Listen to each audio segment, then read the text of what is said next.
Olá, sejam bem-vindos aqui à MF3, Escola de Filosofia. O tema de hoje será breves considerações sobre o ato de debater e dialogar. Esta pílula de filosofia faz parte do processo de ensino que eu desenvolvo na Escola de Filosofia e ele será seguido de um texto.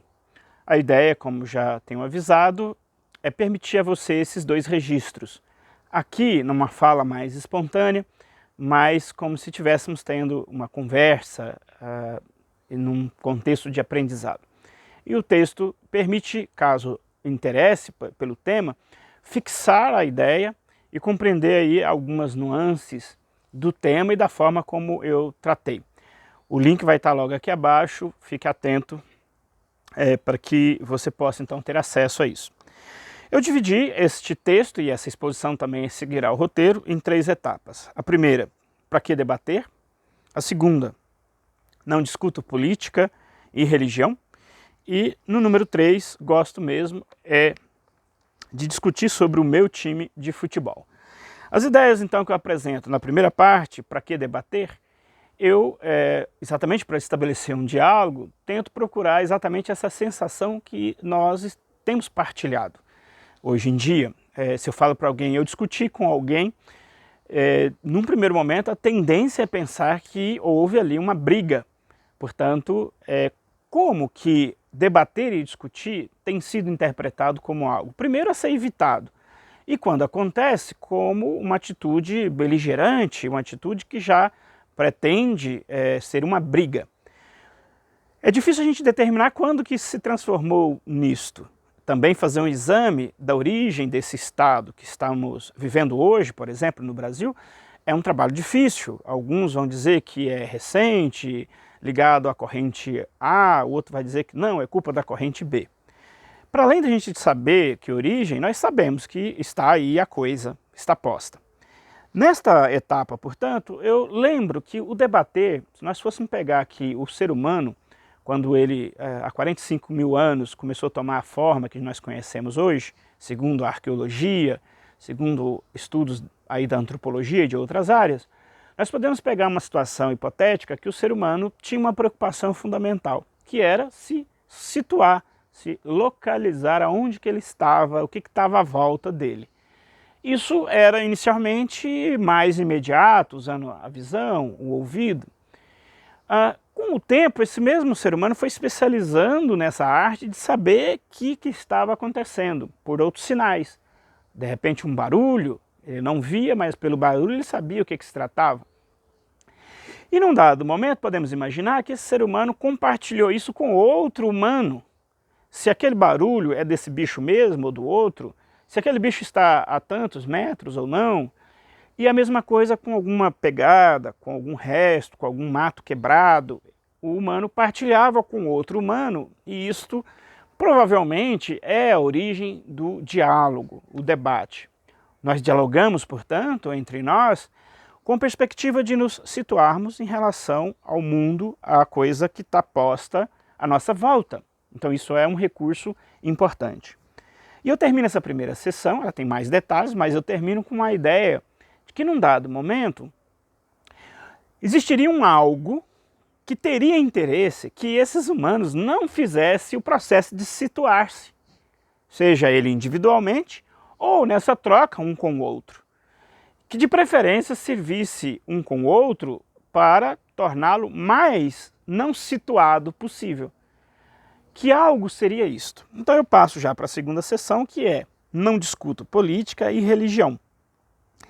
E aí eu tento responder já no início que este algo poderia ser um leão, né, que não pensa propriamente, mas se ele tinha o humano, como os outros animais, como fonte de alimentação, ele obviamente se aproveitaria do, digamos assim, se o ser humano perdesse essa capacidade de correr, de esconder, de viver nas árvores.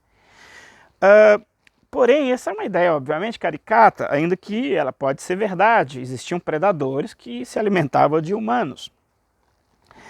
Porém, quando nós olhamos a história da humanidade, rapidamente a gente descobre, pelo menos nos últimos 500 anos, que outros humanos passaram a ter interesse em deixar outros grupos de humanos não tão situados, porque este grupo tira proveito do outro. Em geral é sempre grupo, ainda que isso também possa acontecer na relação individual, o indivíduo com um pequeno grupo e etc. E no âmbito da política, da história da política nos últimos 500 anos, nós sabemos então que os governos tirânicos, eles tinham esse interesse em que as pessoas não debatessem, mas que as pessoas acreditassem cegamente em outros humanos. Porque esta arte de debater e de conversar, quando ela é utilizada nessa ideia de situar em relação à realidade, ela alcança lugares fantásticos.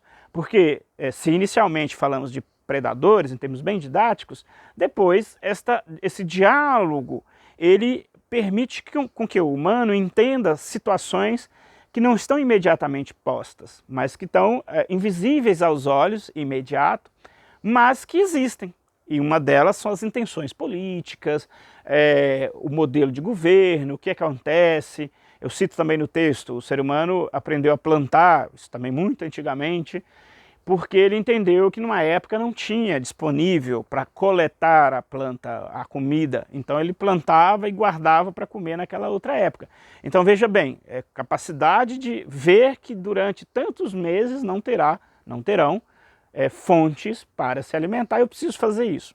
Então, esses governos tirânicos, nós podemos estudá-los em filósofos como Hobbes ou Rousseau, sendo que esse primeiro, Hobbes, dizia que o ser humano nasce um traste, um lobo do homem, que o ser humano, se deixar ele sozinho, ele se come uns aos outros.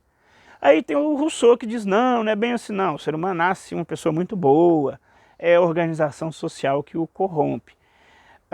Tem muito mais assunto, mas para o texto eu parei por aqui, só mesmo para indicar que não discutir a política é se colocar numa situação de fragilidade. E aí eu passo para o terceiro ponto, que eu gosto mesmo de discutir sobre o meu time de futebol.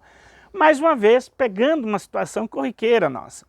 E nessa sessão aqui, eu começo para exemplificar que a política, como eu disse no tópico anterior, ela é esta arte da gente cuidar do bem comum, ou essa arte de eu, enquanto indivíduo, saber me colocar, me situar de um modo que seja positivo para mim e para a minha vida. E me situar, digamos assim, nessa área ampla que de repente é uso coletivo.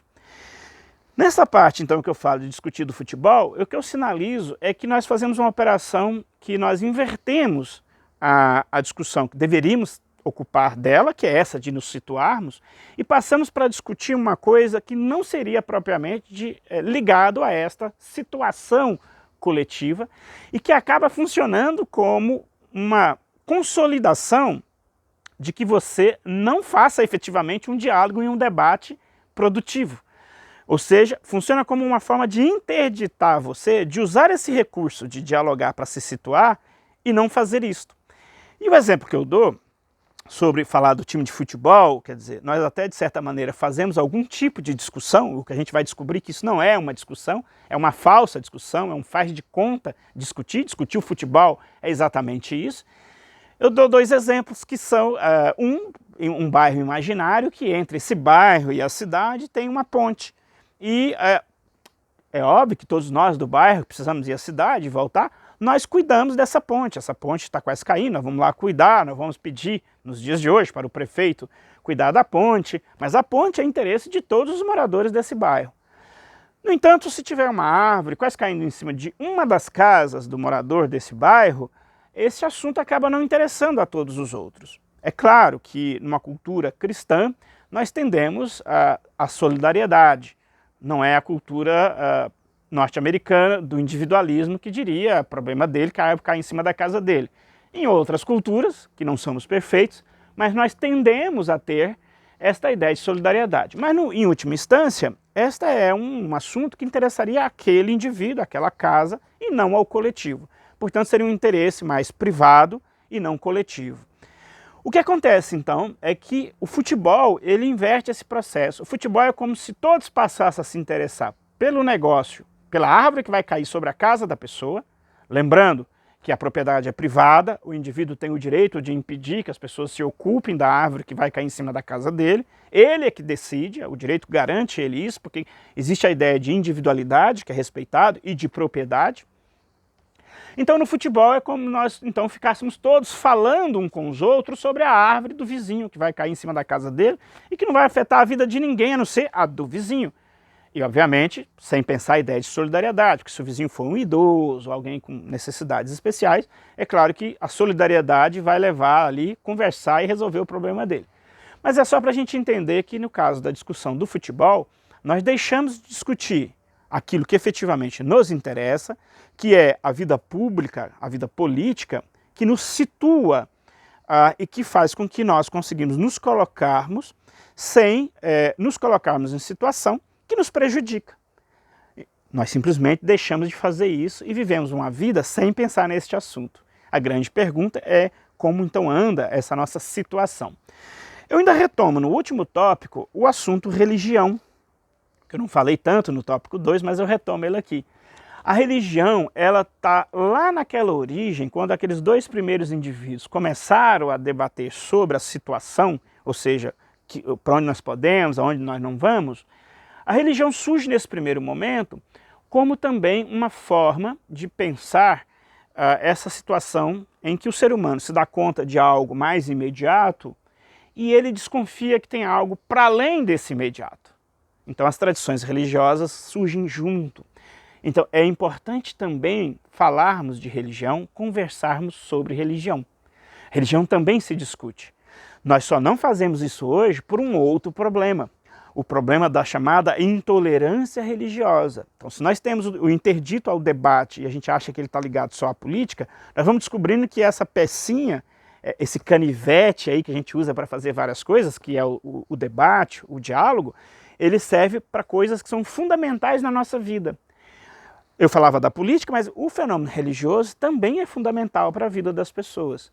Ele é constitutivo da nossa essência. Posso discordar, posso estar infeliz, achar que Deus não existe, mas o fenômeno religioso existe há mais de 45 mil anos, pelo menos desde quando o ser humano existiu. Desde quando a gente faz uma história da arqueologia dos humanos, que remonta aqui a 45 mil anos.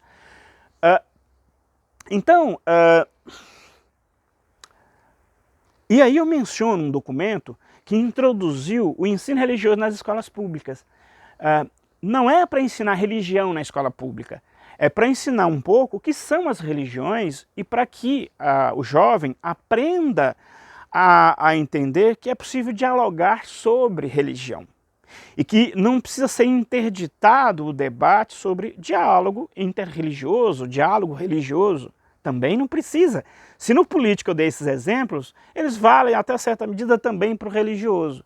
Você pode ser de uma tradição diferente da minha, e nós podemos conviver, conversarmos, uma série de questões que não tem nenhum problema.